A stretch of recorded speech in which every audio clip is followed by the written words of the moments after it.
Assalamualaikum warahmatullahi wabarakatuh. Di sini saya akan menjelaskan mengenai model konteks kooperatif, yakni penggabungan antara kontekstual dan kooperatif. Yang langsung saja di sini saya akan menjelaskan mengenai langkah-langkah pembelajarannya. Yang pertama, kontekstual.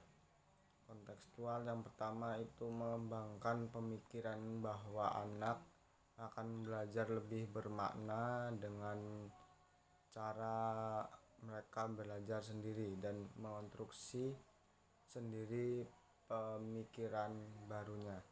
Yang kedua, laksanakan kegiatan inquiry pada semua topik pembahasan. Yang ketiga, munculkan sikap ingin tahu siswa. Yang tahap selanjutnya itu adalah melakukan refleksi pada akhir pertemuan.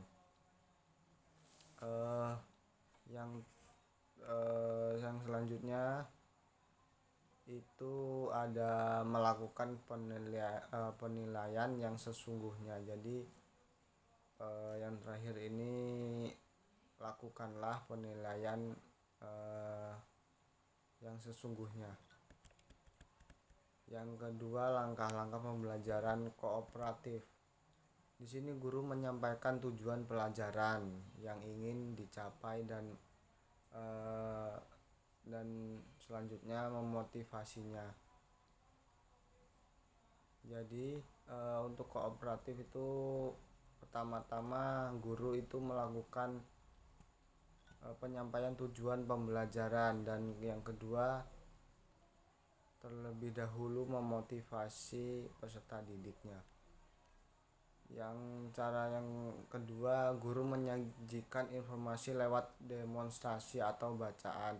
Jadi setelah menyampaikan tujuannya, guru melakukan demonstrasi atau petunjuk lewat bacaan. Yang cara ketiga, guru menjelaskan pada siswa cara membentuk kelompok dengan cara bertransisi dengan benarnya. Jadi di sini setelah guru mendemonstrasi, yang ketiga itu guru menjelaskan tata cara membentuk kelompok yang benar dengan melakukan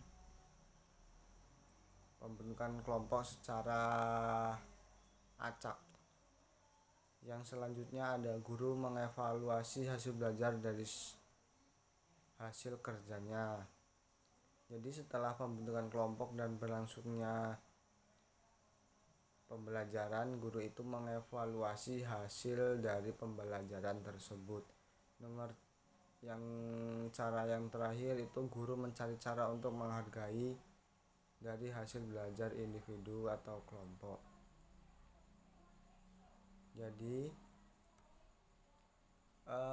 setelah dari evaluasi, guru itu melakukan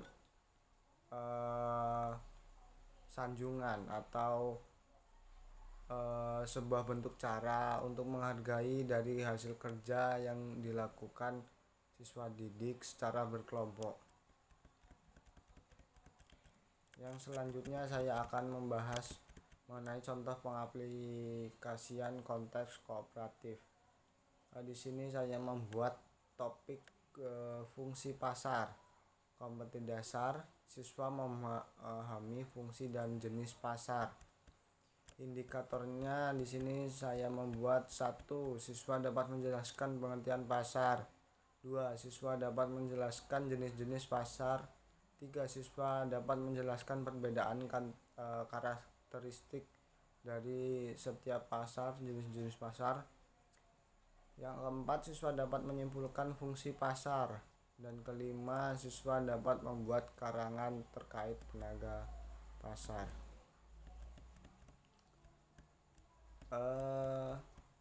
Proses pembelajarannya. Yang pertama itu pendahuluan. Isinya guru menjelaskan kompetensi yang harus dicapai. Yang kedua, guru menjelaskan prosedur pembelajaran yang akan dilakukan. Siswa dibagi dalam beberapa kelompok dan setiap kelompok berisi 4 sampai 6 orang yang berkemampuan berbeda atau kelompok asal. Nah, di sini disebut juga kelompok atau jingsau. Kedua, tiap kelompok ditugaskan untuk melakukan observasi ke pasar tradisional dan modern. Nah, jadi setiap kelompok itu disyaratkan atau diinstruksikan untuk melakukan observasi atau pengamatan yang tentunya diawasi oleh guru ke sebuah pasar tradisional maupun pasar modern. Melalui instrumen observasi atau angket, siswa diminta mencatat hal-hal yang ditemukan. Yang selanjutnya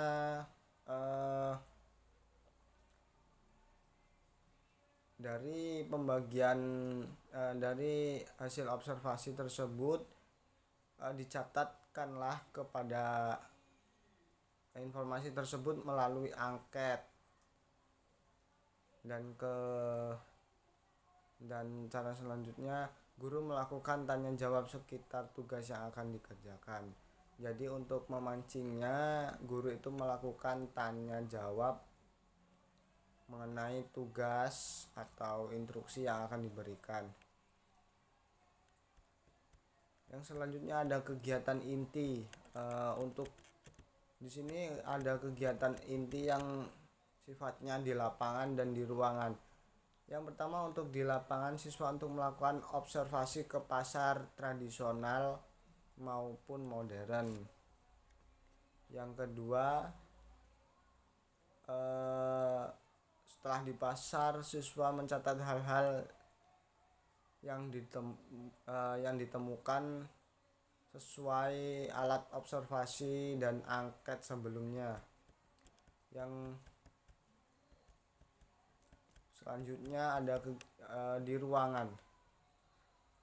Pada kegiatan di ruangan, siswa mendiskusikan temuannya di lapangan dan kelompoknya. Nah, jadi setelah kegiatan di lapangan mengenai observasi di pasar, kemudian masuk ke ruangan, siswa mendiskusikan bersama teman sekelompoknya mengenai informasi yang telah didapatnya. Kedua, siswa melaporkan hasil diskusi. Setelah diskusi dan menemukan informasi atau mencari dari informasi bersama kelompoknya, siswa itu melaporkan hasil diskusinya. Dan selanjutnya setiap kelompok saling lempar pertanyaan dan jawaban yang diajukan. Nah, dan sesi yang selanjutnya itu ada saling lempar pertanyaan pada kelompok lain yang kiranya belum mereka ketahui mengenai topik pembahasan. Di sini ajang bagi siswa untuk mengemukakan pendapatnya tanpa paksaan. Yang sesi terakhir ada penutup. Di sesi penutup dipimpin oleh guru dengan siswa menyimpulkan hasil observasinya dan diskusi yang telah dicapai. Yang kedua, guru menugaskan membuat karangan pengalaman belajar mereka dengan kelompok mengenai pasar. Yang terakhir itu guru sebagai timbal baliknya, guru menugaskan membuat sebuah karangan mengenai pasar yang telah mereka observasi tadi, sebagai evaluasi mengenai masuk tidaknya informasi kepada siswa mengenai topik pembahasan. Nah, di sini dari metode tadi cara pengaplikasian pada materi pelajaran di sekolah. Model ini sangat cocok diterapkan pada kelas tinggi maupun rendah, tapi untuk lebih terfokuskan kepada kelas tinggi. Pelajaran dan debat diterapkan pada metode ini adalah IPS, IPA, dan matematika, ataupun hampir semua mata pelajaran itu cocok untuk menggunakan model konteks kooperatif ini. Di sini model konteks kooperatif ini mempunyai kelebihan dan kelemahan. Yang pertama, ada kelemahannya menggunakan metode ini adalah sering terjadinya konflik. Konflik tersebut antara lain berbenturannya pendapat